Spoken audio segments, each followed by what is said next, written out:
Okay. వామకేశ్వర తంత్రము. అమ్మవారి యొక్క పూజ 2 రకాలుగా జరుగుతుంది ముఖ్యంగా. ఏమిటి అంటే సమయ మతస్థులు అలాగే కౌళాచారులు అని 2 రకాలుగా జరుగుతుంది.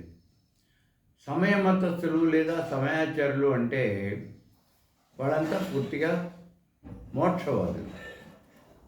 కాబట్టి మోక్షం కోసం ప్రయత్నం చేసే వాళ్ళంతా కూడా సమయాచారులే. ఇక రెండోది కౌళాచారం.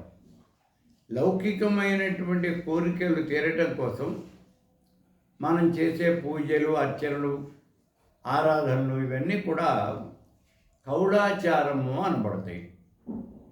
ఈ కౌళాచారం మళ్ళీ 2 రకాలుగా ఉంటుంది.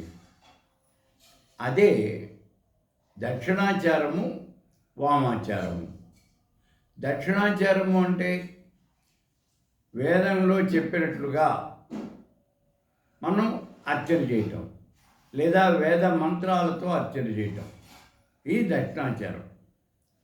వామాచారము అంటే అవైదికం, వేదానికి దీనికి సంబంధం లేదు. అలా వేద విరుద్ధంగా ఉంటుంది ఈ వామాచారము అనేది. నిజంగా మనం ఒక్క మాటలో చెప్పేయాలి అంటే క్షీరసాగర మథనం చేస్తూ ఉన్నప్పుడు దేవతలు ఆచరించిందంతా కూడా దక్షిణాచారం, దైత్యులు ఆచరించినటువంటిదంతా కూడా వామాచారం. ఇలా ఈ వామాచారం అనేది కొనసాగుతుంది. అమ్మవారి పూజ చేయటానికి 64 రకాలైనటువంటి తంత్రాలు ఉన్నాయి అని చెప్పారు. చతుష్షష్ఠి తంత్రాన్ని మాతృణాం ఉత్తమానిచ. 64 రకాలైనటువంటి తంత్రాలు ఉన్నాయి. ఈ 64 రకాలైనటువంటి తంత్రాలు కాకుండా వామకేశ్వర తంత్రము అని ప్రత్యేకంగా ఇంకోటి ఉంది.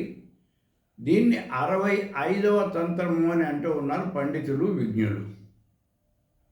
కాబట్టి ఈ వామకేశ్వర తంత్రము అనేది కూడా అమ్మవారి అర్చనకి ఒక రకమైనటువంటి తంత్రమే. అయితే ఈ వామకేశ్వర తంత్రము ఇందాక మనం చెప్పుకున్నాం వామాచారులు అని.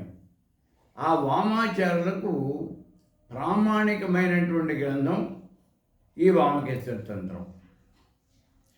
ఇది మొత్తం 430 శ్లోకాలతో 5 అధ్యాయాలతో ఉంటుంది. ఈ 5 అధ్యాయాల్లోనూ మొట్టమొదటి అధ్యాయంలోకి వచ్చి శ్రీచక్రము అంటే ఏమిటి, అసలు అమ్మవారు ఎవరు, షడంగ పూజ ఇదంతా కూడా ఎలా చేస్తారు, శ్రీచక్రము అంటే ఏమిటి, శ్రీచక్రాన్ని ఎలా గీయాలి అంటే ఎలా రచించాలి, ఆ తర్వాత శ్రీచక్ర అర్చన ఎలా చేయాలి, ఈ విషయాలన్నీ చెప్తారు మొట్టమొదట ఉన్నటువంటి ప్రథమాధ్యాయంలో. ఇందులో ఎక్కువ భాగం చెప్పేది ఏమిటి అంటే చక్రార్చనే. 125వ శ్లోకం దగ్గర మొదలుపెట్టి 204వ శ్లోకం అక్కడితో మొదటి అధ్యాయం పూర్తవుతుంది. అంటే 79 శ్లోకాల్లో చక్రార్చన అనేది చెప్తారు. అయిపోయిన తర్వాత 2వ అధ్యాయంలోకి వచ్చేటప్పటికి అందులో ఈ శ్రీ విద్యలో ప్రయోగాలు ఏమున్నాయి అనే విషయాన్ని చెప్తారు. 40 రకాలైనటువంటి ప్రయోగాలు ఉంటాయి ఇందులో. వామకేశ్వర తంత్రాన్ని ఇంతవరకు తెలుగులో వేయకపోవడానికి కారణం ఏమిటి అంటే ఈ ప్రయోగాలే. తెలిసి తెలియకుండా ఎవరైనా ఈ ప్రయోగాలు కానీ చేసినట్లయితే, మామూలు ప్రయోగాలు అయితే పర్వాలేదు, అలా కాకుండా వాళ్ళు ఇష్టం వచ్చినట్టు ప్రయోగాలు కనుక చేస్తే సమాజానికి హాని కలుగుతుంది. కాబట్టి ఈ ప్రయోగాల యొక్క వివరణ అంతా కూడా చేరకూడనటువంటి వాళ్ళ చేతికి చేరినట్లయితే సమాజానికి ప్రమాదం సంభవిస్తుంది అనే ఉద్దేశంతోనే ఇంతకాలం ఈ పుస్తకాన్ని తెలుగులో రాయకుండా వదిలిపెట్టేశాం. ఇప్పుడు ఇక మరి ఇంతకాలం వదిలిపెట్టిన వాళ్ళు ఇప్పుడు ఎందుకు రాస్తున్నారండి అడుగుతారు. ఇప్పుడు ఎందుకు రాస్తున్నాము అంటే ఇంతవరకు ఎవరు రాయలేదు, ఇక ముందు కూడా ఎవరైనా రాస్తారా అనేది ప్రశ్నార్థకంగానే మిగిలిపోయింది. సో దాన్ని మనమే రాయాలి, అది తప్పదు. రాయకపోతే విద్య లుప్తమైపోతుంది. అది ముఖ్యమైనటువంటి కారణం ఇక్కడ. అందుకని ఈ వామకేశ్వర తత్వాన్ని తెలుగులో రాయటం అనేది జరుగుతూ ఉన్నది. అది తెలుగులో రాశాను. ఇప్పుడు Gollapudi Nagababu, new Gollapudi Veeraswamy and son Rajahmundry వాళ్ళు ఈ పుస్తకాన్ని పబ్లిష్ కూడా చేశారు. పుస్తకం విడుదలైపోయింది. అది యాక్చువల్గా అయితే మే 29వ తారీఖు గురు పౌర్ణమి రోజున ఆ పుస్తకాన్ని విడుదల చేస్తాము అని చెప్పాం. కానీ ఆ పుస్తకం ముందే విడుదల అయిపోయింది. ఇప్పుడు ఆ పుస్తకం మీకు మార్కెట్లో దొరుకుతుంది. మీకు ఎవరికైనా కావాలంటే గొల్లపూడి నాగబాబుకి మీరు ఫోన్ చేసి మాకు ఆ పుస్తకం కావాలి అని మీరు అడిగితే ఆయన మీకు పంపించేస్తాడు. వాళ్ళ ఫోన్ నెంబర్ వచ్చి 9341848218. వీళ్ళ షాపు రాజమండ్రిలో ఉంటుంది. సరే, ఇప్పుడు ఈ వామకేశ్వర తంత్రంలో అసలు ఏం చెప్పారు ఈ విషయాన్ని ఇప్పుడే మనం చెప్పుకున్నాం. శ్రీచక్రాన్ని ఎలా గీయాలి, అమ్మవారి నివాసం ఉండేటటువంటి ఆ శ్రీచక్రాన్ని ఎలా గీయాలి, గీసిన తర్వాత దాన్ని ఎలా అర్చన చేయాలి. ఇక్కడ మనకు చిన్న అనుమానం వస్తుంది, ఎలా గీయాలి ఏమిటండి, గీసినవన్నీ దొరుకుతూనే ఉన్నాయి కదా బయట అని. ఆ రోజుల్లో శ్రీచక్రాన్ని అర్చించాలి అంటే ఎవరికి వాళ్ళు ఇంట్లో నేల మీద గీసుకునేవాళ్ళు. నేల మీద ముగ్గుతో శ్రీచక్రాన్ని గీసి దాన్ని మాత్రమే అర్చన చేసేవాళ్ళు. అందుకని శ్రీచక్రాన్ని ఎలా గీయాలి, ఎలా రచించాలి అనే విషయం మీద ముందు పూర్తి వివరణ ఇచ్చారు. ఆ తర్వాత చక్రాన్ని ఎలా అర్చించాలి, చక్రార్చన ఏమిటి అసలు. చక్రార్చన అంటే శ్రీచక్రానికి 9 ఆవరణలు ఉంటాయి మొత్తం మీద. ఆ 9 ఆవరణలలోనూ ఉండే దేవతలందరినీ కూడా విడివిడిగా పేరు పేరున అర్చించడాన్నే చక్రార్చన అని అంటారు. అయితే ఇక్కడ మనం గమనించాల్సిన విషయం ఏమిటి అంటే, నేను ఈ వామకేశ్వర తంత్రం రాయటానికి 3 ప్రతులు, సంస్కృత ప్రతులు 3 ప్రతులు నేను పరిశీలించాను. ఒకటి సేతుబంధం, అంటే భాస్కర్ రాయల వారు రాసినటువంటి వ్యాఖ్య. యోగిని హృదయానికి, వామకేశ్వర తంత్రానికి, నిత్య షోడశ కారణము అన్నింటికీ కలిపి ఆయన వ్యాఖ్య రాశారు. అందులో యోగిని హృదయానికి, వామకేశ్వర తంత్రానికి కలిపి రాసినటువంటి వ్యాఖ్యనే సేతుబంధము అని అంటారు. యోగిని హృదయం గతంలో నేను ముద్రించడం జరిగింది. ఇప్పుడు వామకేశ్వర తంత్రం వేస్తున్నాం. ఇది ఒకటి, సేతుబంధం ఒకటి. రెండోది జయద్రథ వ్యాఖ్య. మూడోది ఎవరిదో తెలియదు కానీ సంస్కృతంలో ఉన్నటువంటి వ్యాఖ్య, పేరు లేదు దాని మీద. ఈ మూడింటిలోనూ కూడా ఉన్నది ఒకటే. మామూలుగా మనం త్రిచక్రాన్ని చూసినప్పుడు భూపురంలో 3 రేఖలు కనిపిస్తాయి. భూపురంలో 3 రేఖలు కనిపిస్తాయి. ఆ 3 రేఖల్లోనూ ఉండే దేవతలకు అందరికీ కూడా మనం అర్చన చేస్తాం. మొట్టమొదటి రేఖలో అనిమాది అష్టసిద్ధుల్ని, రెండో రేఖలో బ్రాహ్మీ మొదలైన అష్టమాత్రికల్ని, మూడవ రేఖలోకి వచ్చేప్పటికి ముద్రాదేవతల్ని మనం అర్చన చేయడం జరుగుతుంది. అయితే ఇందులో ఈ వామకేశ్వర తంత్రంలో 2 రేఖలు ఇచ్చారు.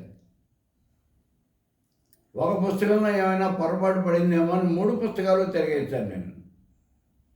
3 పుస్తకాల్లోనూ ఎక్కడా కూడా భూపురంలో 3వ రేఖ అనేది వాళ్ళు ఇవ్వలేదు. ఇది ఒక ముఖ్యమైనటువంటి తేడా మనం గుర్తించాల్సింది.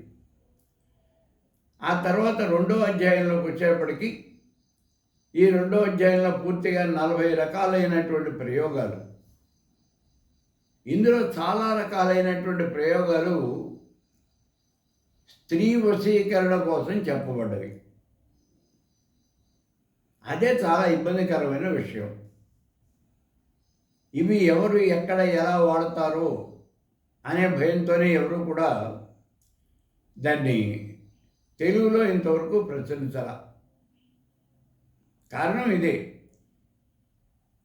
ఎవరి చేతిలో పడుతుందో ఎవరు ఎలా వాడతారో తెలియదు అని. మీరు ఎవరు కూడా దాన్ని మీ ఇష్టం వచ్చినట్టు ఆ ప్రయోగాలన్నీ వాడకండి. అవి చేస్తే రిజల్ట్ అనేది వస్తుంది, కానీ మీకు హాని చేస్తుంది. ఒక మన గుర్తించండి.